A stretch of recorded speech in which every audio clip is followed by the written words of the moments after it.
Well, good morning, and the beginning of another week. Another month? Oh yes, right, another month. Today, I think everyone knows the people and the topic, so my job is very easy, but simply to turn it over to you, Rusty. Delightful. Undoubtedly the best introduction I've ever had.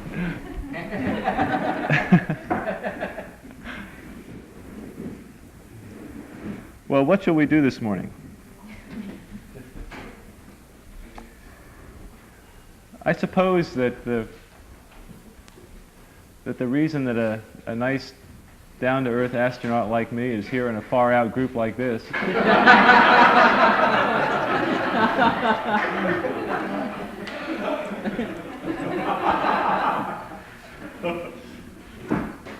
is somehow to take an experience which man has now had, and let me say to start with that I'd rather devote my energies this morning to what I see as that task rather than to the task of trying to say human instead of man or whatever. And so please, if you wish, interpret man as mankind or humanity or whatever suits you. I really don't mean it in the chauvinist sense.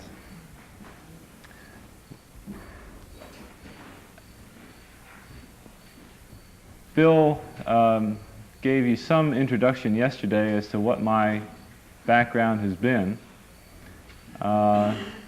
This morning, what I'd like to do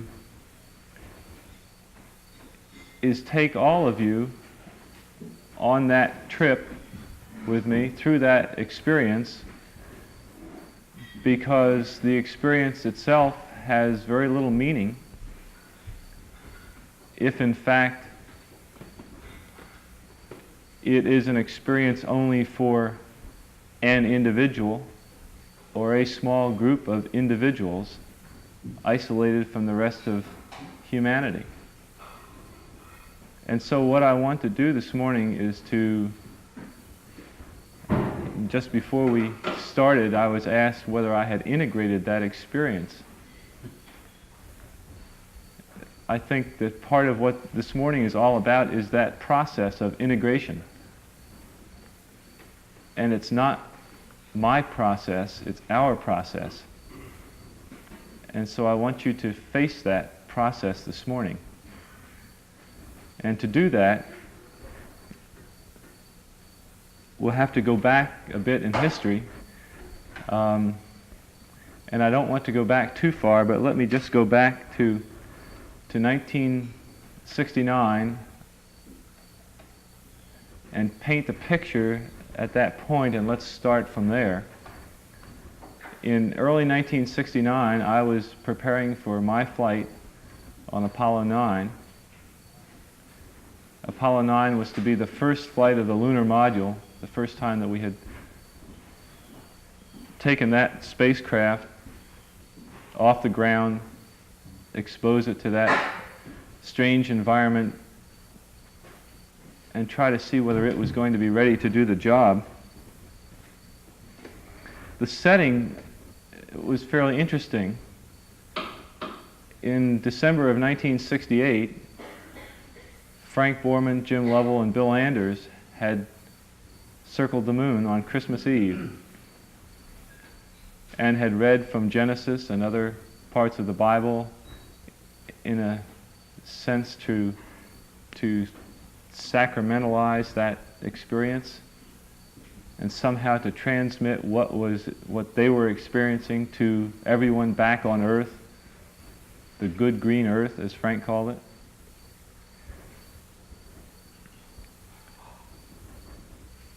And those are people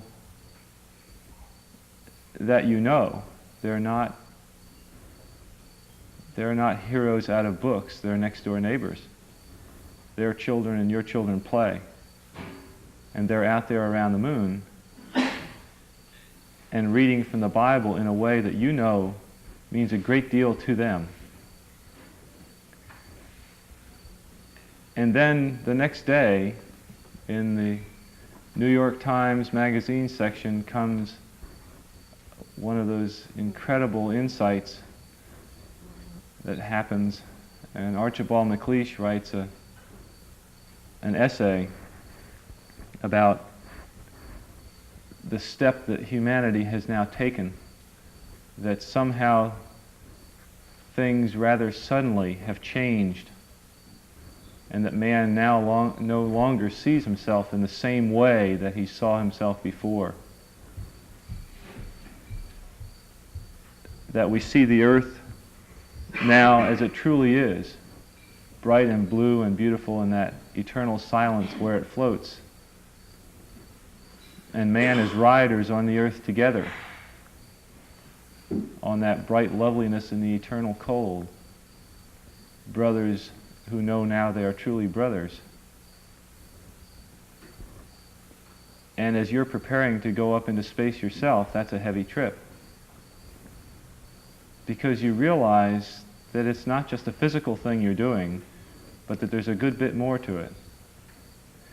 And so, in all the other preparation that you make,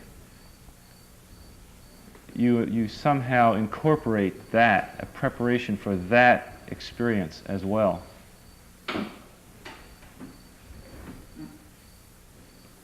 All this forms the background for that very, very busy foreground. The foreground that involves simulation after simulation, lying on your back in a simulator, sometimes in a spacesuit, sometimes not, looking at the hundreds of dials and switches and controls, going through launch after launch aborts, memorizing all those millions of procedures which are required to save your life and the life of your fellows if you run into this problem or that problem. You spend another 100 hours and more in practicing rendezvous, how to bring two cosmic vehicles together out there in space, which is no simple task. Incredible numbers of meetings, going over procedures and detailed checklists and techniques, mission rules, what we call mission rules, thinking about everything that can possibly happen, everything that can break, can malfunction, can go wrong, and then ahead of time around the conference table, debating, arguing, deciding, documenting what you will do in each case so that when the time comes, you don't then in a time-critical life or death situation have to go through that debate. But you carry out what you've already decided. Those are mission rules. Hour after hour in classrooms, you struggle to keep awake while the instructor is leading you through miles and miles of wiring diagrams so that you can understand all those systems that go into that spacecraft that you'll have to fly and will keep you alive or will kill you if you don't know what you're doing. Stabilization and control system, communication system, guidance and navigation, waste management, environmental control, radar, on and on and on, all of those things that are part of that spacecraft. You take part in testing the spacecraft, not a simulated one now, but the real one. And those tests go on and on and on for years ahead of the flight itself. For each spacecraft that goes up, you have systems verification tests, and integrated system tests, and combined integrated systems tests, and altitude chamber tests, and countdown demonstration tests, and on until you feel as though the spacecraft is going to be worn out before it ever gets a chance to perform up there where it was designed to work. And then finally comes the morning when you get up, pre-dawn, Some people are just starting to come to work.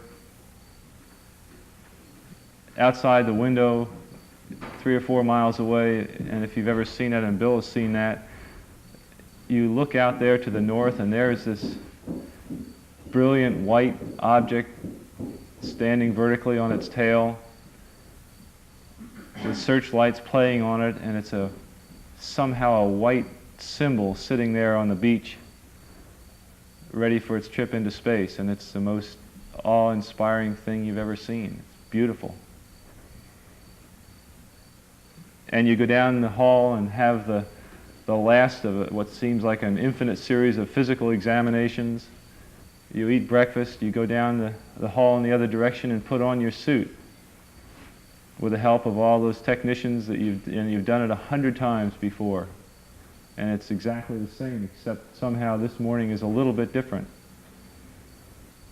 And you go down the elevator with your 2 friends, and you get in a transfer van and you go out to the pad, and you go up that tower, and you look out across that countryside, the sea in one direction and the rest of the country in the other direction, and all your friends back there in the launch control center, and you realize that all of those years and years of work, 5 years, 6 years, 7 years, have gone into that moment. And it's a touching thing. And then you get into spacecraft and you jostle around and you joke and play up in the white room as you're getting in, and put signs on the back of the guy that helps you get into spacecraft so that everybody on the TV sees this ridiculous sign, all those things. And then you lay there on your back and you close the door and you're right back in the simulator. And you've done it 100 times, and you lay there, and during the countdown you may doze off and catch some sleep and wake up when you're called on to take a reading or something. And then they count backward down to 0, and off you go. And somehow it's anticlimactic.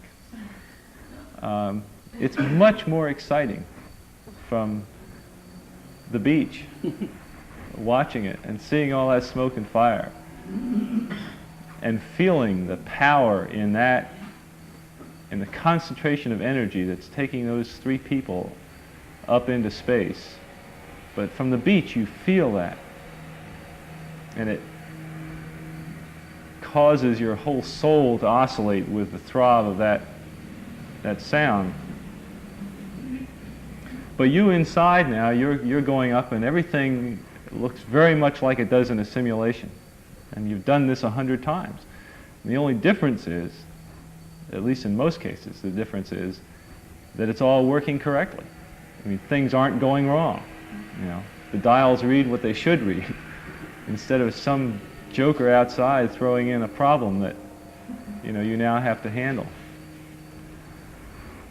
And so you go into space, you're lying on your back, and you can't really see out until the launch escape tower gets jettisoned part way up, and then your window is clear, and as you pitch over, getting near horizontal, you catch the first glimpse out the window of the Earth from space. That is a beautiful sight. Are you scared in that process? No. And we can talk about that later, but that's the answer. And so you look out the window and you make some comment. Everybody has to make a comment when they see the Earth the first time, and you make your comment, and it's logged, duly noted, and then it's to work, because you don't have time to lollygag and look out the window and sightsee, because you're up there in March of 1969.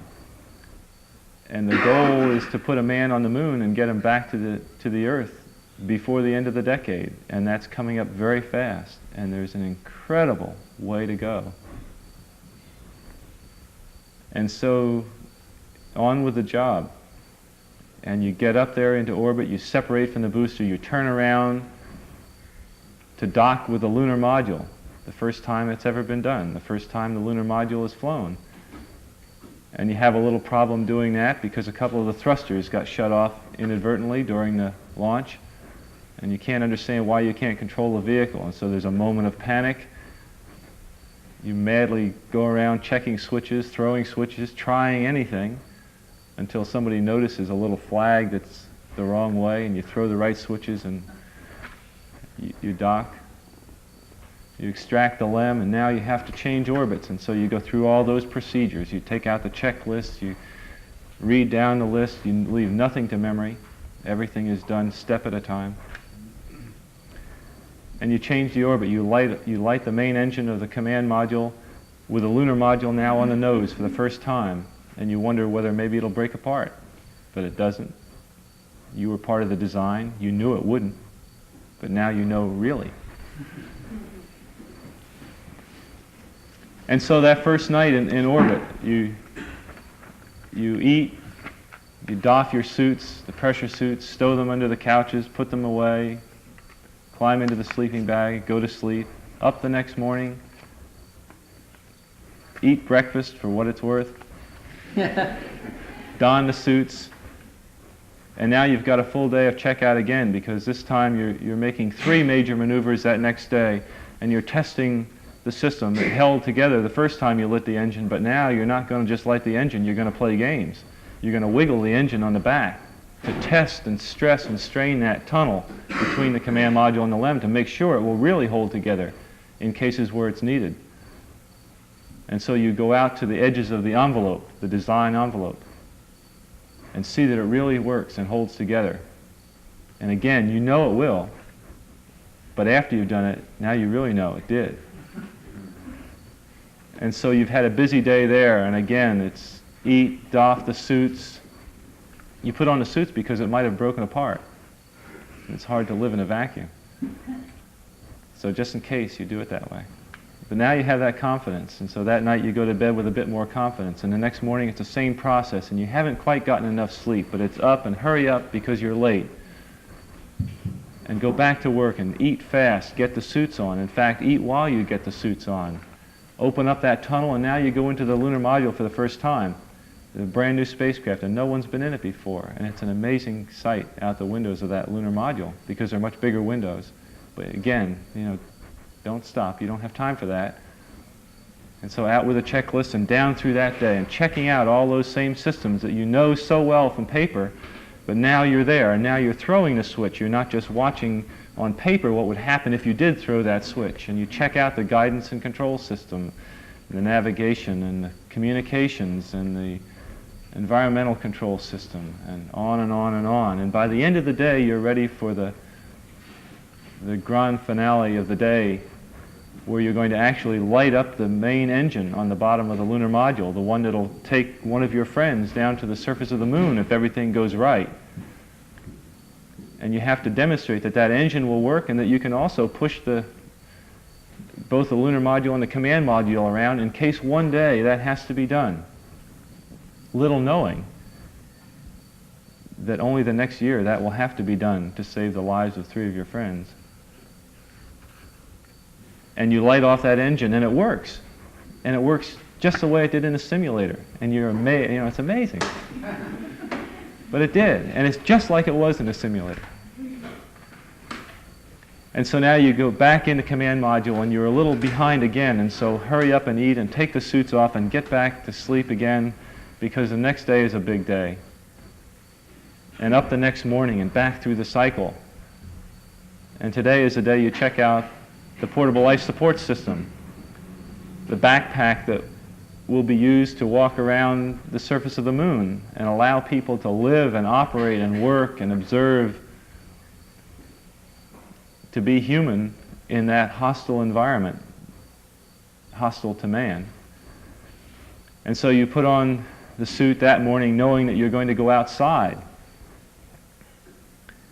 And you get over in the lunar module and you go through all of those procedures that you've done 100 times on the ground, time after time. But now there's no gravity and you're floating, and things are so much easier when you're floating. And so you check out the portable life support system, and everything seems to work, and you strap it on your back, and you hook all the hoses and connections and wires and cables and antennas and all those things to your body. And now you transfer from the spacecraft, which has become home to you, and you know it, and your umbilical to that mother is real, and it works, and you've lived on it, and now you sever that and go on to this one that you're carrying on your back. And you let all that precious oxygen flow out the door of the lunar module. And now you're living in your own spaceship. And you go out the door. And outside on the front porch of the LEM, you watch the sunrise over the Pacific. And it's an incredible sight. Beautiful, beautiful sight. But don't look at it because you really don't have time. You see, you've really got to get moving. That flight plan says you're behind again. And you've only got 45 minutes out there to do all those things you have to do. And so you collect the thermal samples and you start taking the photographs. And then a stroke of luck, because across the way in the command module where your friend is standing, also in his spacesuit, taking pictures of you while you take pictures of him, his camera jams. And so now he has to fix that camera. And so we have just a moment to think about what it is we're doing. But then he gets it fixed and off we go again, and you're back inside the spacecraft. And again, you know, you really need to get moving and get everything back together again and get everything taken care of and put away and get the food eaten and the suits off and stowed back to sleep, because the next day is the big test. The next day you have to prove and demonstrate that everything else now has been performing well. You now know that the backpack will support you in case you have to be outside the spacecraft. We've demonstrated that. We know that all the systems work, that the propulsion system works now. And so now the big moment is to prove, in fact, and demonstrate that we can rendezvous, that we can take those two spacecraft and separate them and bring them back together again after 4 or 5 hours and moving off a couple of 100 miles. And one of them doesn't have a heat shield, so that it can't come back without getting back together. And so the next day you go through all that preparation again, and you get in the lunar module, which has now become a friend again, and you go through all the preparation for that rendezvous, and you separate, and it's like taking a ball in your hand, and as you stretch out your arm and your elbow locks, or you get the straight arm, you let go of the ball, and the ball floats away. Except it's a little different, because that's the way it's supposed to work, but instead and you're on the ball, by the way. It's the other guy who's on the arm. And as that arm stretches out, the fingers don't let the ball go, and so you get to the end of the stroke on the docking mechanism, and it goes clank, and you look back and forth and you say, what was that? That wasn't in the simulations. And about the time you're wondering what it was, and maybe discretion is a better part of valor, and you ought to come back in here and start over again, your friend goes clunk and opens up the fingers. And you say, well, we'll find out in 5 hours whether it's all okay. And so off you go. And 5 hours later, everything has worked right again. It's been a long 5 hours, and you've gone through a lot of tests, but everything has worked, and here you come, and you're coming back together again. And there's no reunion like that reunion. Not only because it's your heat shield out there, which is the only way to get back home, but because that's your friend over there, Dave Scott. He's your next door neighbor. But he was never a neighbor like he's a neighbor now. And so you dock and you get back together and you open the tunnel, and there's a reunion that can't be topped.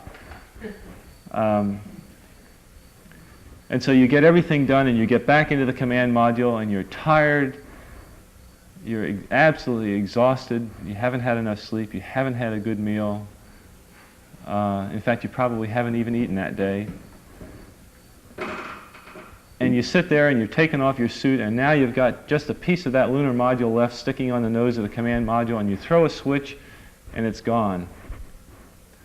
and there's a piece of you that just floats off. It's a machine. And so are we.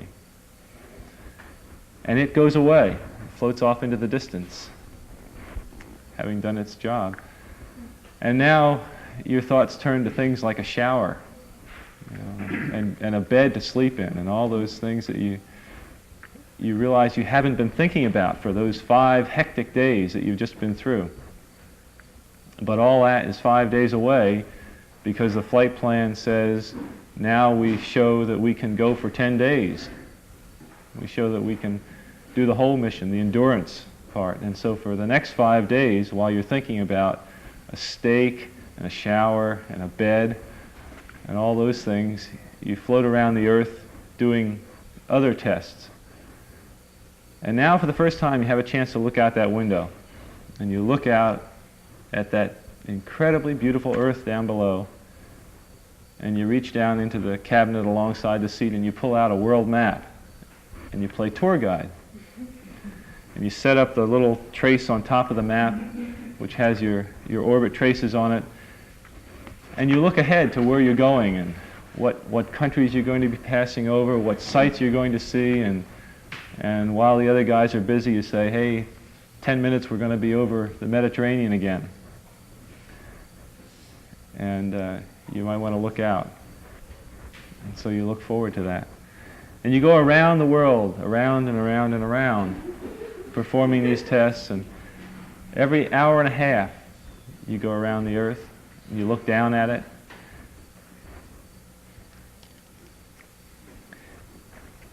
And finally, after 10 days, 151 times around the world, 161 sunrises and sunsets in 10 days, you turn around and you light that main engine again for the last time, and you slow down just enough to graze that womb of the earth, the atmosphere, and down you come into the atmosphere. And as you come back in, you have you experience that deceleration, the inverse of what you experienced to get there. And it seems as though you're under an incredible pressure. I mean, you know that you're experiencing at least 4 Gs, 4 times the force of gravity, and you say, Jim, what is it now? And he says, 2/10 of a G. You say, oh no. So that by the time you reach 4 or 5 Gs, you begin to realize the burden that man has lived under for millions of years.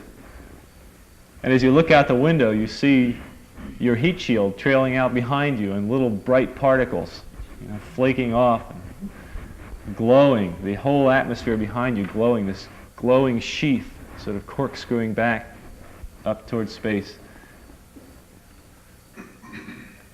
And finally, you slow down enough where all of the bright light from out the window, the fireball that you've been encapsulated in, has now dissipated, and you're slowing down. You're in fact subsonic. You're coming down into the heavy part of the atmosphere, and there are just a couple of things left, and you cross your fingers because all through the flight you've been throwing switches and various pyrotechnic devices, explosive devices that have sealed one fluid from another, and one portion of the spacecraft from another, and you throw these and the thing goes pop or bang or whatever, depending on where it is, how loud it is. And you've got a couple more of those to go, and those are the ones that control your parachutes. And so you throw the switch for the next to last time, and it goes pop, and the drag chutes come out, and you say, it worked. And you slow down to a couple 100 miles an hour. And then you throw one more switch, and pop, out go the main chutes. And they worked. And you realize that the last explosive device, the last switch that you've had to throw, the last surge of electrons through all the wiring has had to work, and it worked. And now that whole thing is behind you. And splash, you're on the surface of the Atlantic. And there are people circling around in helicopters and ships, and You're back in humanity again, and it's an incredible feeling.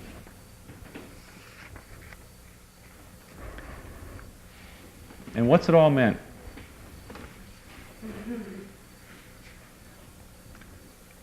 You know, will man now, after that experience, be able to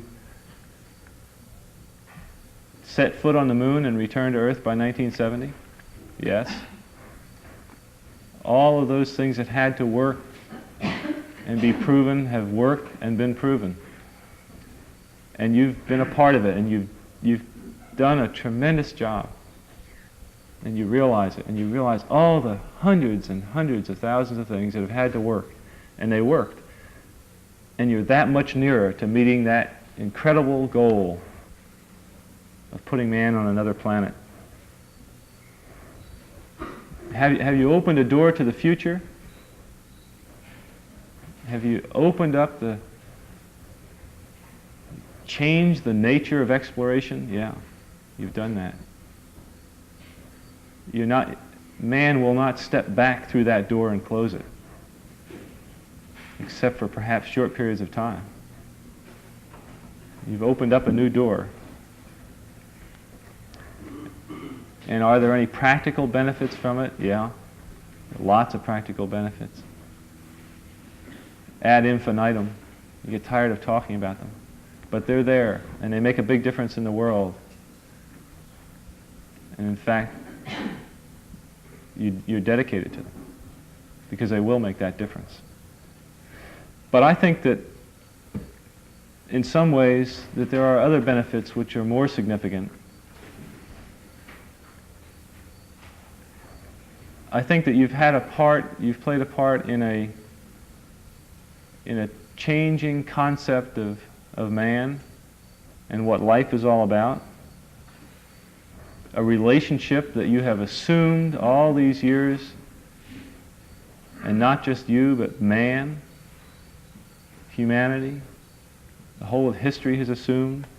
That relationship to a planet which is now changed. And you now know that because it's a part of your gut, not a part of your head. And you wonder, you marvel at an Archibald MacLeish. Somehow knew that. How did he know that? That's a miracle. But up there you go around every hour and a half, time after time after time, and you wake up usually in the mornings, and just the way the track of your orbits go, you wake up over the Mideast and over North Africa. And as you eat breakfast, you look out the window as you're going past, and there's the Mediterranean area, Greece and Rome and North Africa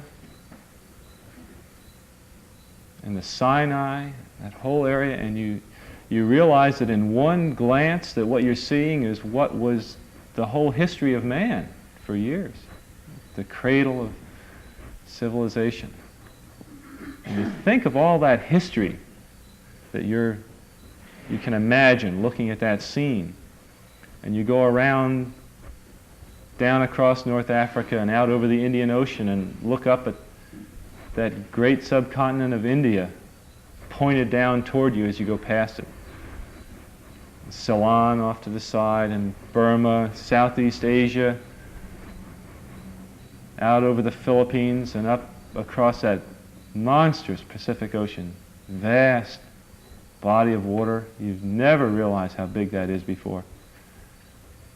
And you finally come up across the coast of California, and you look for those friendly things, Los Angeles and Phoenix, and on across El Paso, and there's Houston, there's home, you know. And you look, and sure enough, there's the Astrodome. You know, and you identify with that. You know, it's an attachment. Out on across in New Orleans, and then looking down to the south, and there's the whole peninsula of Florida laid out, and all the hundreds of hours you spent flying across that route down in the atmosphere. You know, all that is friendly again, and you go out across the Atlantic Ocean and back across Africa, And you do it again and again and again.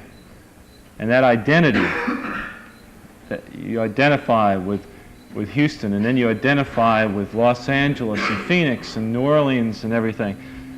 And the next thing you recognize in yourself is you're identifying with North Africa. You look forward to that. You anticipate it.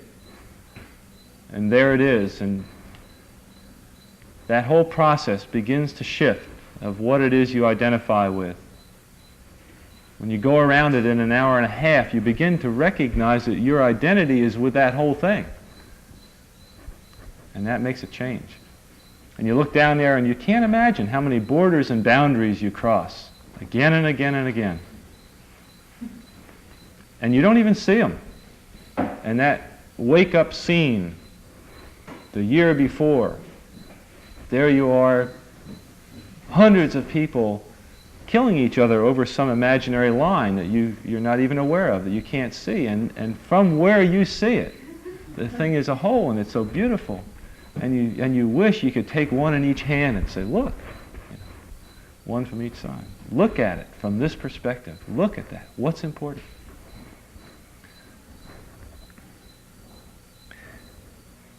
And so, a little later on, when your friends, again, those same neighbors, the person next to you goes out to the moon, and now he looks back,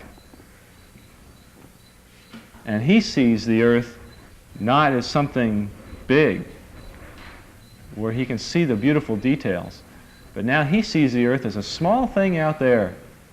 And now that contrast between that bright blue and white Christmas tree ornament and that black sky, that infinite universe, really comes through. And the size of it, the significance of it, it becomes both things. It becomes so small and so fragile and such a precious little spot in that universe that you can block out with your thumb. And you realize that on that small spot, that little blue and white thing, is everything that means anything to you. All of history and music and poetry and art and war and death and birth and love, tears, joy, games, all of it on that little spot out there that you can cover with your thumb. And you realize that that perspective has, that you've changed, that there's something new there. That relationship is no longer what it was.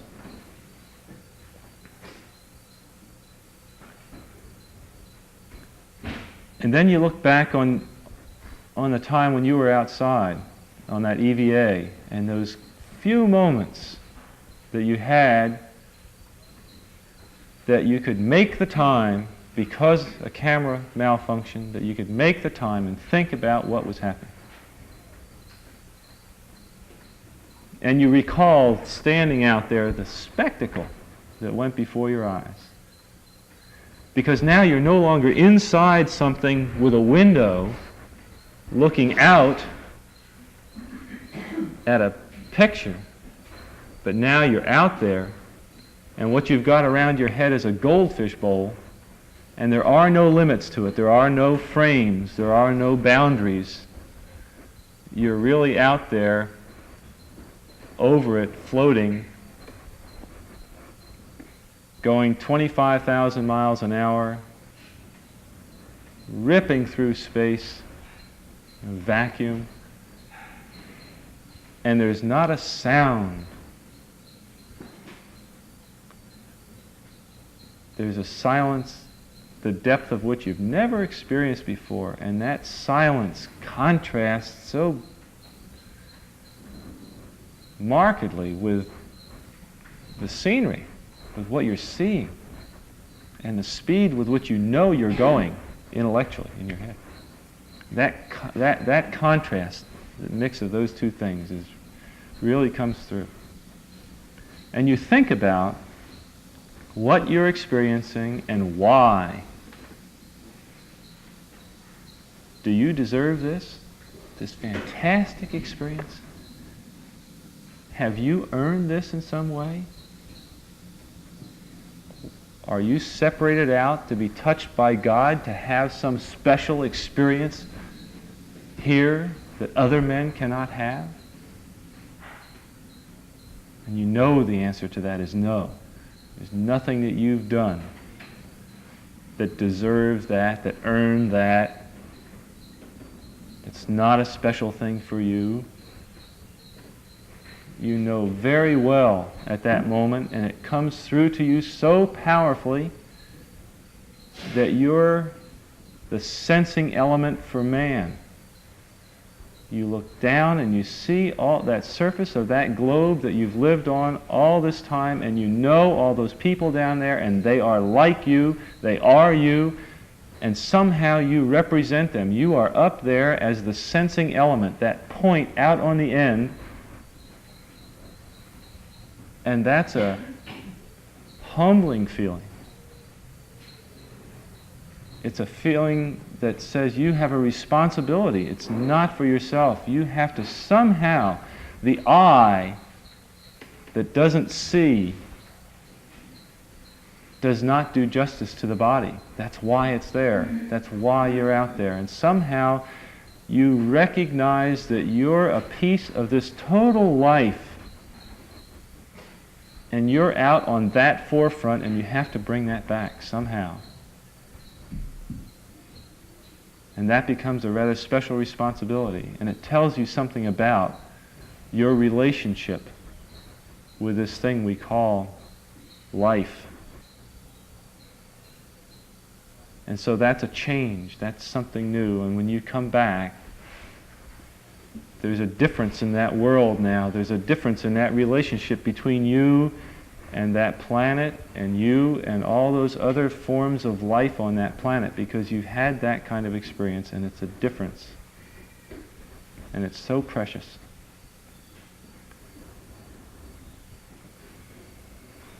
And all through this, I've used the word you, because it's not me. It's not Dave Scott.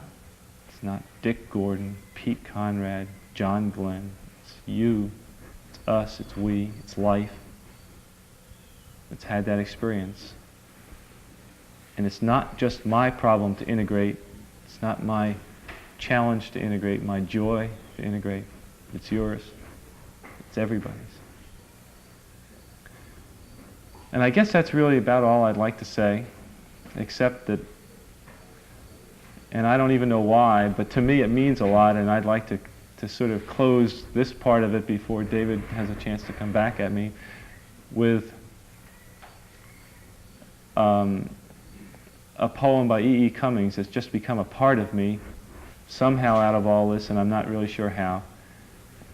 And he says that I thank thee, God, for most this amazing day, for the leaping greenly spirits of trees and a blue true dream of sky, and for everything which is natural, which is infinite, which is yes.